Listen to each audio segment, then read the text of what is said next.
17 August 1943 over the Somme estuary near Abbeville. The egress corridor is streaked with contrails and the smell of cordite. The 8th Air Force's 56th Fighter Group under Colonel Hubert Zemke rides top cover for battered B-17 boxes, the Thunderbolts wide and heavy in the sun. To the east, the scramble rises fast. Jagdgeschwader 26 under Oberst Joseph Priller 4, 192nd, rolling over the coast cannon doors, blinking as they settle into a shallow dive. The first pass is clean. A 61st Squadron P-47 takes a centered burst at convergence. Oil freckles the windscreen. A cylinder coughs. The cowling peels a ragged scale and the canopy glass crazes like ice.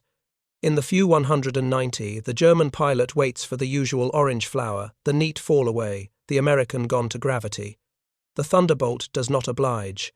It holds line through the impact nose down, 2 fingers right boot steady on rudder, and the turbo sings up as the big radial hauls the weight into a deepening dive. Breaths clip short on the oxygen mask. The floorboards buzz. Hot oil carries that sharp almond tang and smears into the slipstream. The pilot wipes with a glove and sees only a narrow, clear lane ahead enough. Pressure good. Boost coming. Clear left. His wingman answers with one word visual and slides a fraction high to cover the quarter the 190 most wants. The German commits, 1 beat longer, rakes again, takes 2, 50 slugs in the wing root and breaks off, rather than sit in a cone that is filling with more Thunderbolts. Below, flak lifts over the river mouth in flat black puffs. A second Jug from the 62nd Squadron staggers through the chop with a gear door missing and cowl flaps shredded the underside, tattooed by splinters. It should be a tally mark on some staffel board. Instead, it rides the weight of its own airframe, trims nose low, and builds speed on the long back of the Channel air. Too stable. Fuel checks. The voice is dry procedure wrapped around fear until fear becomes shape. The W-190 pair rolls vertical and is gone in the haze toward the coast belts. The wounded Thunderbolt levels at wave height, oil misting into the slipstream prop, biting a little uneven. Debden lies up sun beyond the grey line. The pilot taps the panel once to feel it hum, says nothing else, and listens to the wind over a bent cowling until the radio gives a single dry click and the world goes quiet. By late summer 1943, the daylight offensive is a wager paid in blood every clear morning. The 8th Air Force sends bomber boxes across the Channel, knowing the turn for home is where the air tries to kill you. Fighter Command under Franco D. Hunter has pushed its Thunderbolt groups farther and farther out with paper tanks and forward staging, but the honest truth is simple. If the escorts cannot survive clean cannon passes and the flak belts at the coast, the raid does not finish as a raid. It finishes as a list of next of kin. Germany still holds the Channel front with seasoned hands. Jagdgeschwader 26, under Joseph Priller, watches the river, mouths and rail spurs like a fisherman studies tide lines. Jagdgeschwader 2, under Egon Meyer, covers the southern arcs and teaches head-on discipline to new pilots who barely have time in type. Fuel is tight, training is thin, but the tactical picture has not collapsed. Staffeln still climb into the sun and roll down through bomber streams and their escorts with the confidence of craftsmen who know where metal breaks.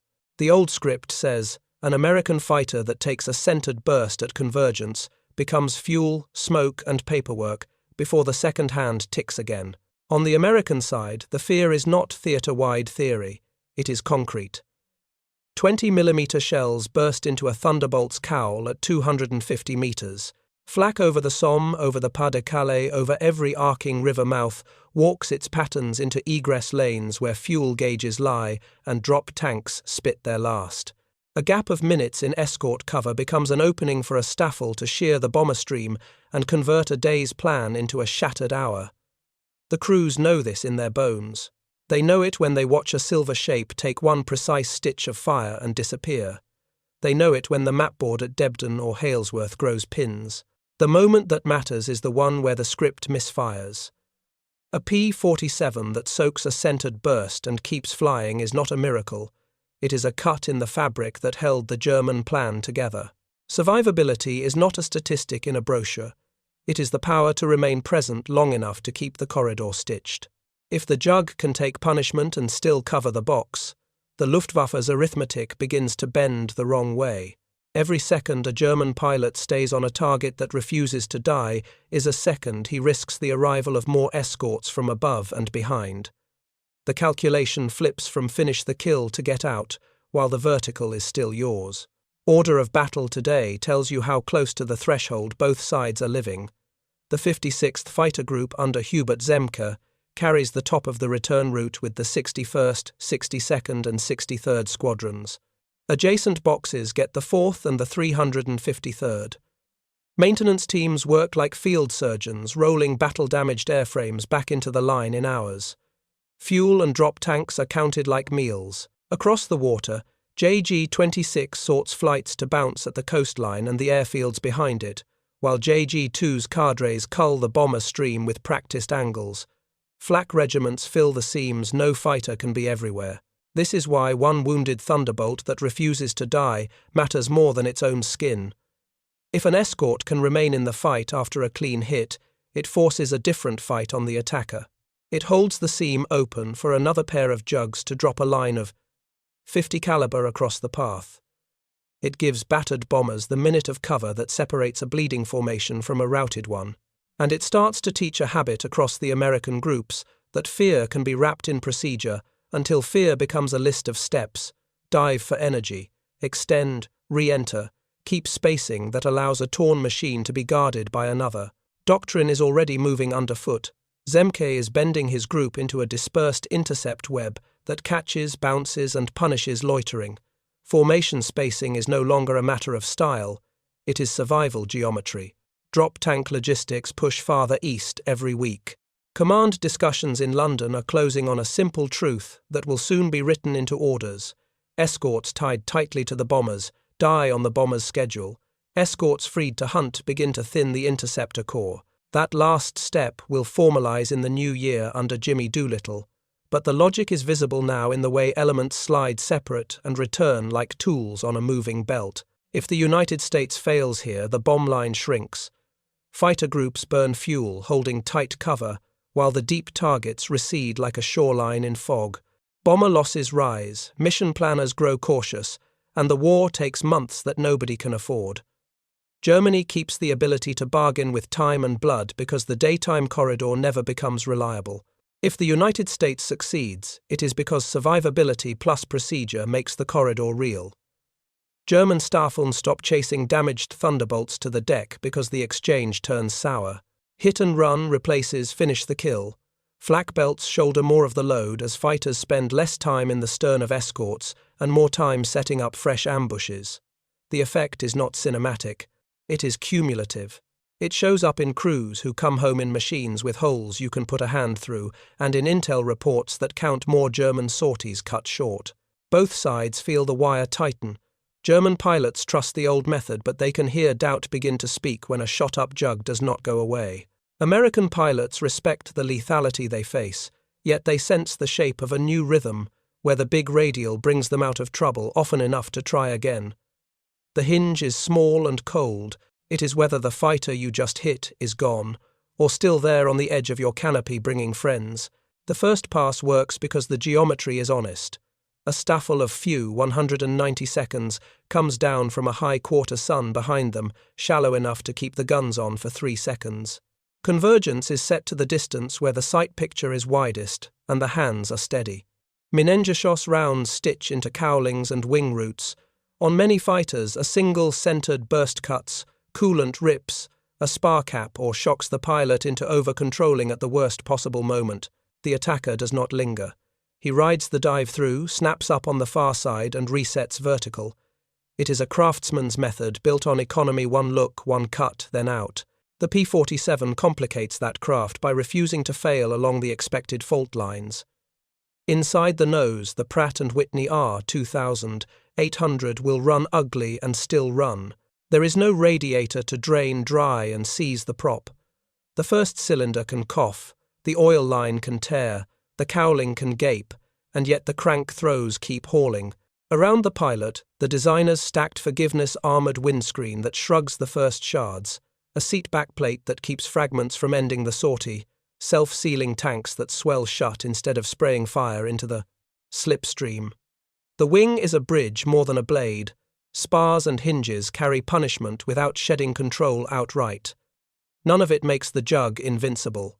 It simply keeps it coherent long enough for the pilot to do the only thing that matters in the next 5 seconds, put the nose down, and buy time with altitude. Energy is the currency that pays for surviving mistakes. The Thunderbolt earns it fast. Weight that makes the big fighter sluggish in a flat turn becomes an ally in a dive. A wounded Jug goes nose low, the turbo breathes, the prop bites, and the airspeed tape wins as if someone pulled a string. Roll remains honest at high speed, even with a bent tab or a flailing cowl flap. The pilot does not try to show courage by turning back at the attacker. He shows discipline by extending through the cone where the German guns can still reach, and by trusting that the next American element is already moving to occupy the space he vacated. Formation geometry does the rest. The 56th Fighter Group taught spacing not because it looks good on film, but because it keeps dying from being contagious. Elements sit far enough apart that a damaged aircraft has room to unload without cutting across a mate's nose, close enough that a wingman can roll to block a pursuer's re-attack line. The moment an escort is hit, the section behind it knows exactly which quarter the next threat will arrive from because the angles are baked into the plan. 2 aircraft slide on rails you could draw with chalk. The wounded one dives and extends. The covering pair shifts to make the attacker choose between climbing through a 50 caliber bracket or breaking away clean and living to try again. From the German side, the feel is different but equally simple. The sight settles the cannon torque once the slipstream fills with oil and fragments, and the target should blossom. When it does not, when the big American remains a dark wedge in the canopy, instead of a falling smear, the timeline changes. Ammunition counters are not bottomless. Fuel is rationed.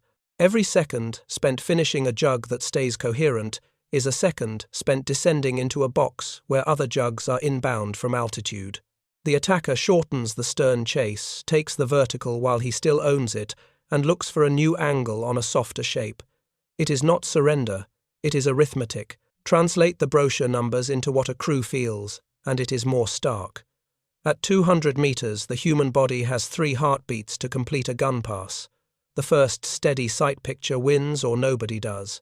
When the P-47 has already been hit and still returns a stable picture to its own pilot-heavy controls, yes, but predictable, then the American can fly the next step of the procedure, move the mess off the glass, nose down, call, position, and intention in 3 clipped words that mean more than a paragraph.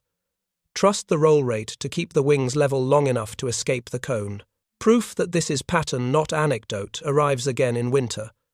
On 11 January 1944 over Oschersleben, the 56th Fighter Group flies into a day that writes dents into metal and men. Multiple Thunderbolts take 20 millimeters, strikes control surface bites, a spar nicked cylinders hold. Several land with panels ballooned and cowlings saw-toothed where fragments tried to unzip them. Pilots file claims not as trophies but as coordinates in a map of how to live, boom, fire, extend, re-enter. Maintenance teams work under floodlights and return airframes to the line within days. The day is not pretty. It is instructive. Damage that would have forced bailouts in lighter machines instead becomes a logbook entry and a new patch of olive drab. Within days of the Somme egress, the channel pattern repeats often enough to change minds. The first burst wounds a Jug. The Jug dives and stays coherent. Another pair of P-47 seconds arrives from the sunline. The attacker snaps off rather than trade a veteran pilot and a scarce engine for the satisfaction of seeing fire. Reports on both sides begin to record the same sentence in different words. The heavy American fighter dives away strongly and is difficult to finish. Nothing mystical is happening. A kill mechanism met a survival mechanism and lost its monopoly. The Staffel's one-cut economy still works against bombers and against escorts that panic. It does not work as well against an airframe that absorbs the first cut, a pilot trained to turn fear into steps, and a formation drilled to make space for damage. The result is not dramatic on any one mission summary. It is cumulative on every wallboard that records who landed and who did not. This is not an accident. This is repeatable. Late afternoon glare sheets the Somme estuary in hard light. and the air is full of scraps, cordite oil, and bits of paint that look like ash. Thunderbolts ride high cover for the bomber, stream wide and heavy sun on their round cowlings. Far above and slightly behind the glare, a pair of W-192s roll off the sun line and settle into the slope, where time stretches just enough for a clean look. Leather tight on the stick, the section leader feels the shoulder harness cut in as the nose eases shallower. The sight circle steadies, and the silver fuselage with the blunt nose swells to the width his hands have learned as the moment to fire. Not a flourish, a habit, a short stitch, not a hose. The cannon thump runs through the frame, and the recoil talks to his forearm. Oil freckles the American's screen. A shard of cowling lifts. This is where the orange should bloom, and the target should roll off and disappear into the river gloss. He holds for one beat more, not greed, just finish the way hundreds of passes have ended since spring. The target does not fold. It goes nose low with purpose, not panic. The heavy shape settles into the dive as if a hand pressed it there on a drafting table. He nudges to stay on, squeezes a second sting, and feels a metallic ping in his own wing root where a 50 round has found skin. Peripheral sight catches the darker smudges of other escorts sliding down from a high quarter angles, long and patient like tools being passed along a bench. Ammunition counters blink their rhythm. Fuel math walks in from the edge of thought, time to the coast belts, time to the next pass if he insists on finishing time lost to a dive that is already deeper than planned. The discipline that keeps you alive speaks softly, but he hears it. He snaps away and climbs, riding the vertical back through the glare until the sun is a lid again. He is not angry. He is measuring how much altitude a sure kill just cost him. Inside the Thunderbolt, the first hit feels like a hammer on a door frame, and then a buzz in the feet. The windscreen freckles. There is the almond sting of hot oil. The right boot takes a notch more rudder to counter a tab that no longer sits square. The glove wipes a narrow lane on the glass, enough to see a sliver of horizon, and the black puffs stepping across the river mouth.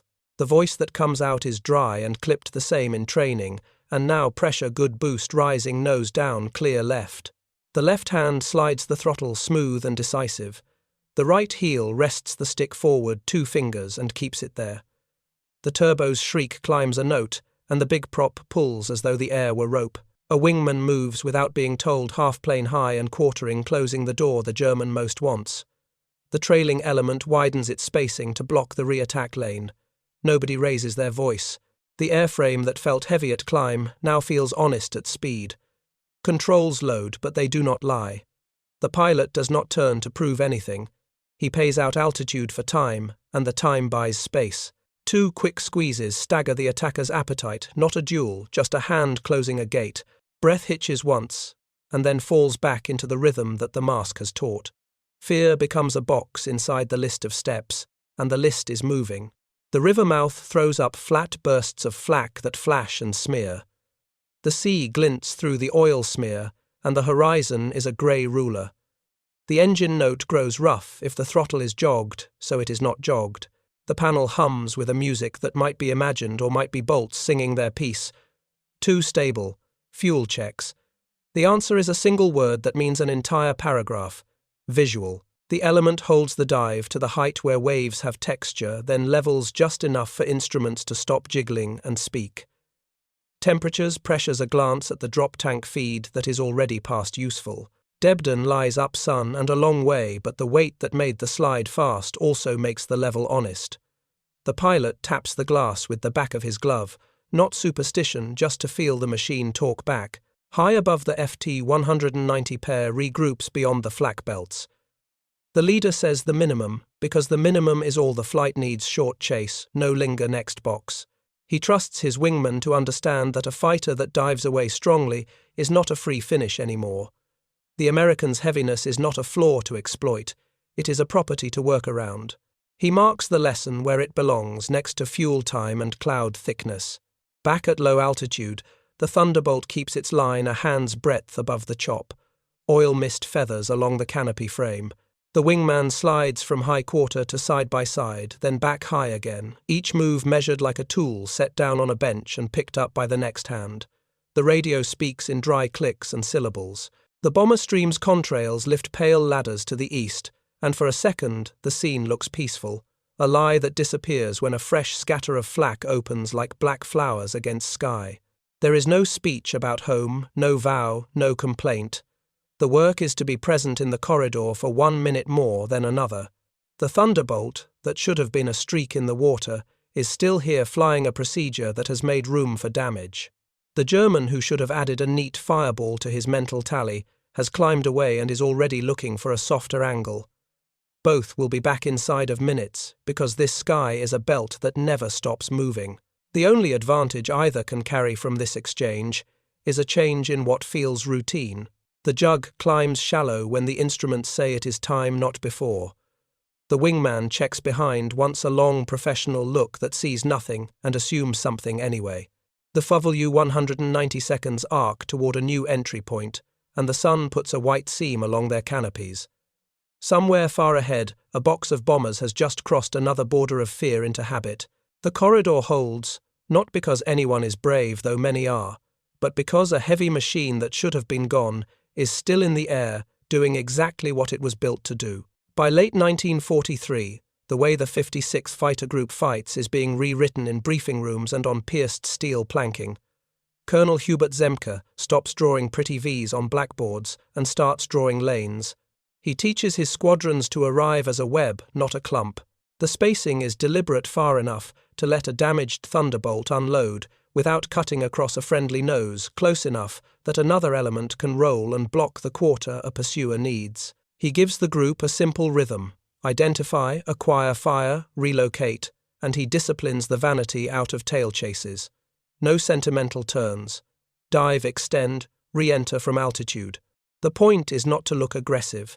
The point is to be present on the next merge after you have already been hit. Range is no longer a hope but a schedule. Paper tanks of 75 and 108 gallons hang under wings by the rack and fuel. Plumbing upgrades arrive in crates that smell of varnish and winter. Ground crews fit them in lines like a production floor. Forward staging pushes the first bite of gasoline closer to the egress corridor, so the handoff from one group to the next does not tear. Fighter Command under Frank Hunter staggers launches to keep a continuous roof over the bomber boxes, taking wind and sun into the timing. The corridor becomes something a watch can measure. The industrial loop underwrites the doctrine. At Burtonwood and the ETO depots, Pratt and Whitney sections, spar caps, gunsight glass and cowl panels stack in numbers that change attitudes. A shot-up jug ferries in the crew, Chief chalks arrows where fragments walked, and a team with field kits turns a near loss into the next day's sortie. Repairs that elsewhere would wait for a miracle of parts move as a matter of paperwork. The result is a rhythm the pilots can trust. If you bring it home with holes, you can put your hand through. It will likely fly again before the weather turns. Across the channel, the arithmetic runs the other way. Oberst Joseph Priller can move his Staffeln like a knife, but he cannot cut the fuel shortage. Training hours are thin conversions to new subtypes rushed, and every veteran leader becomes a wager against attrition. A BMW 801 down for lack of modules is an aircraft on blocks in a corner while weather and orders pass by. Ammunition is counted in real numbers, not doctrine. The pass that once ended with a sure fireball now often ends with an American heavy that dives away strongly. Finishing it costs altitude, time, and the risk of being bracketed by 50 caliber fire from escorts you did not see 2 seconds earlier. The hit-and-run method that once looked like confidence begins to look like policy. Zemke's changes are not secrets. Pilots feel them in the hands. The roll-in is cleaner because no one is fighting for the same patch of sky. The dive is straighter because the task is to exit the cone, not prove a point. The re-entry from altitude comes with a target that has already been fixed by another element's call. Debriefs harden the language. Crews stop saying "I think" and start saying the same verbs: identify, acquire, fire, relocate, until they are not vocabulary but muscle memory. Maintenance logs echo the change. Damaged P-47 seconds that once might have been abandoned over water are landing. The sheet metal shop becomes as important to survival as the guns. In January 1944, Lieutenant General Jimmy Doolittle writes what the tactics have been hinting. Escorts are no longer chained to the bombers at all times. They are authorized to sweep ahead, break up interceptions, and punish airfields on the return. It is a small sentence and a large permission. It takes the discipline Zemke built, spacing energy, no duels, and applies it to the larger map. The effect shows in the pressure on German assembly altitudes and in the way Staffel time their runs tighter to flak belts. If the Americans can hunt loitering in a stern chase is not tactical boldness, it is a way to get killed. None of this turns the Jug into magic.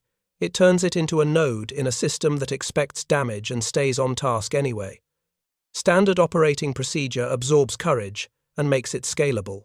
Room is made in every formation for failure, so that failure does not propagate. The post-sortie loop turns wreckage into work orders and sends the same tail number back out with new panels and a pilot who now knows exactly how his aircraft feels at the edge of control. The doctrine becomes a physical thing. You can walk through on the line racks of tanks, rows of tires, boxes of sight glass, stacks of cowl sections, a whiteboard with handoff times written in grease pencil. German countermeasures are practical. Stern chases shorten. Climbs happen sooner.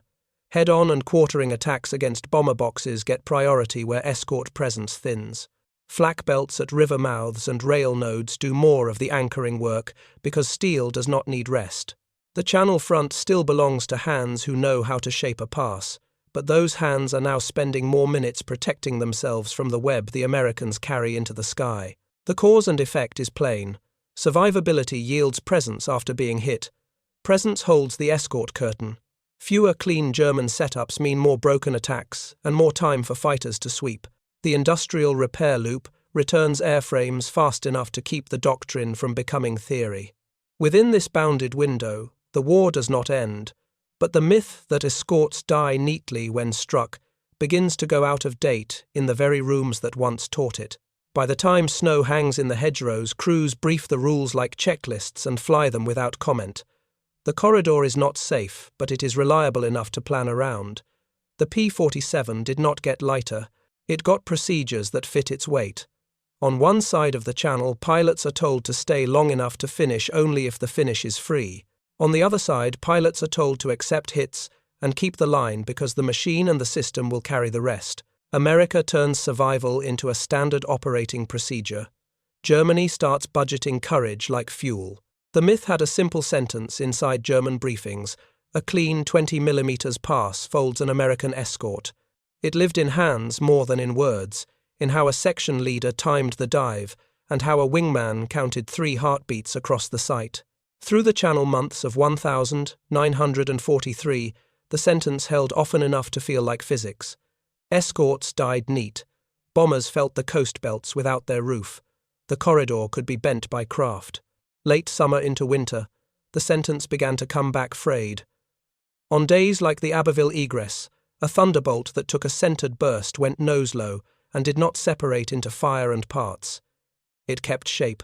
It returned to formation later with oil dried along the canopy frame and a gear door missing, still a presence that forced choices. The Staffel that had expected a short finish found itself measuring ammunition and fuel against a dive that carried the Jug out of the cone and against new escorts sliding down quiet and inevitable from the sunline. Each time the decision to break vertical came one beat earlier, and each beat taken back from persistence was a beat given to survival, not victory. By the time frost hung in the hedges, the change had a rhythm. Stern chases shortened, long tail hangs behind, P-47 seconds became rare because the cost curve bent sharply after the first pass. The heavy American did not reward stubbornness, it punished it. German leaders began to say less about finishing escorts and more about timing entries and exits, with flak eruptions over river mouths and rail yards. The work shifted to head-on and quartering cuts against bomber boxes, where escort interference thinned, and to quick verticals that saved altitude for a second setup somewhere else. The pride in craft did not vanish, but craft adapted to arithmetic. On the American side, the reaction was not a lyric. It was a procedure written in muscle. Damage in a P-47 became a state to be flown through, not a verdict. The dive, extend, re-enter rhythm hardened into habit. Spacing that looked like empty sky became the space into which a wounded machine could unload, while another element slid to cover. Debriefs lost story. and gained checklists. Identify, acquire fire, relocate. The words were the same across groups because the tasks were the same and the airframes allowed it. Maintenance loops reinforced belief. Battle-damaged Thunderbolts landed logged hits, swapped lines and panels, and returned to line inside the week. Presence after damage became predictable enough to plan around. The paper trails reflected what the cockpits already knew. Channel front notes began to mark the heavy American fighter as dives away strongly and difficult to finish when wounded. Mission summaries at the fighter groups recorded landings by aircraft that had taken cannon strikes to control surfaces and engine sections that would have ended other types. The numbers were not shouted. They were written in grease pencil on walls and in clerk hands on forms that drove parts orders. The accumulation mattered more than any one line. Oschersleben in January made the pattern visible at range. Multiple Jugs took hits, several came back ugly and intact, and the day's ledger confirmed the same message that Abbeville had whispered. You could hurt them. You could not count on removing them. The cost of insisting climbed quickly in altitude fuel and risk of being bracketed by fresh escorts. German units that had taught persistence started teaching economy. The difference between pride and loss became one more heartbeat you did not spend. None of this erased the danger to the escort line. The corridor still tore under pressure when timing and weather aligned the wrong way, but the predictability that had once favored the attacker loosened. The American heavy's ability to remain coherent after a centered burst pulled time toward the defenders. The attacker's old certainty compressed into a window where one more squeeze felt like recklessness. The psychological edge moved with the math. American pilots feared the first look and flew as if it would come. They trusted the next steps. German pilots trusted the first look and began to fear the second that followed if they lingered. Across the winter weeks, a new sentence replaced the old one in practice, if not in ink. Do not spend altitude to finish a jug that dives away strong. Save your pass for the next opening. The corridor did not become safe. It became less obedient to the myth that escorts break neatly. That small shift was enough to change how both sides breathed at the coast. That was the day a jug hit clean stopped meaning a kill. After that, it meant a clock running out on the attacker. In the days after the Somme egress, the change shows up first in the paperwork. Tail numbers that took cannon strikes land at Debden and Halesworth, oil wiped from cowlings, panels chalked where fragments walked, crews signing forms that move engines, lines and spars from stack to airframe. The whiteboard that schedules handoffs stops bleeding gaps. Staggered launches mesh into a roof that stays over the bomber boxes longer on the way out. Gun camera reels catch brief messy exits through oil spray, and later frames in the same can show the same blunt-nosed fighter higher up back in the lane, present enough to make a German pair think twice before a second stitch. JG-26 notices, in the only way that matters by flying. Stern chases shorten until they are habits of prudence rather than proof of nerve. The long, satisfying hang on a damaged Thunderbolt's tail becomes a commodity too expensive to buy with rationed fuel and veteran minutes. Passes tighten to head on, and quartering slashes against bomber boxes where the American escort web is thinner, and the timing of climbs and cuts begins to ride the black flowers of flak over river mouths and rail nodes. The sentence in debriefs changes from finish them to do not linger. On the American side, the result is quieter. Crews recite, dive, extend, re-enter as if it were engine start, and spacing is kept with the same severity as fuel checks. Battle damage is reported not as a prelude to a crash truck, but as a task for a repair loop that has become part of the daily rhythm. Confidence is not chest out. It is the removal of panic from the first seconds after a hit. A jug that has been struck is still a unit that can close a door, still a presence that can keep a lane stitched long enough for the next element to arrive. That expectable presence, more than any boast, is what holds a corridor together. None of this turns the coast belts benign. Days still tear when weather timing and luck align against the stream, but the predictability that once favored the attacker no longer holds. The heavy American that should have been a sure fireball too often becomes a sinking clock for the pursuer. German pilots feel the erosion as a pressure at the edge of the canopy, a count of heartbeats they no longer spend. American pilots feel the relief as a narrowing of choices that still end in action, Keep the nose down. Keep the spacing climb back when the gauges say you may. The Echo stays bounded to this myth. A more reliable daytime corridor enables deeper strikes and sets the stage for the early 1944 order that frees escorts to sweep. Coastal deterrence shifts from finish the escort to disrupt and survive. Whether the P-47 is the most survivable frontline fighter, or whether doctrine and logistics make it appear so, is a fair argument for any ready room. What matters in this window is that crews can plan for a damaged Thunderbolt to remain in the fight. From here, the story drops to the deck. The same survivability that kept a lane over the estuary becomes a hammer on bridges, columns, and rail yards. The nickname that ground troops used, Flying Bulldozer, will make sense in the first pass. Fear becomes a checklist on one side, and certainty becomes caution on the other. The corridor holds because the fighter that should have been gone is still there.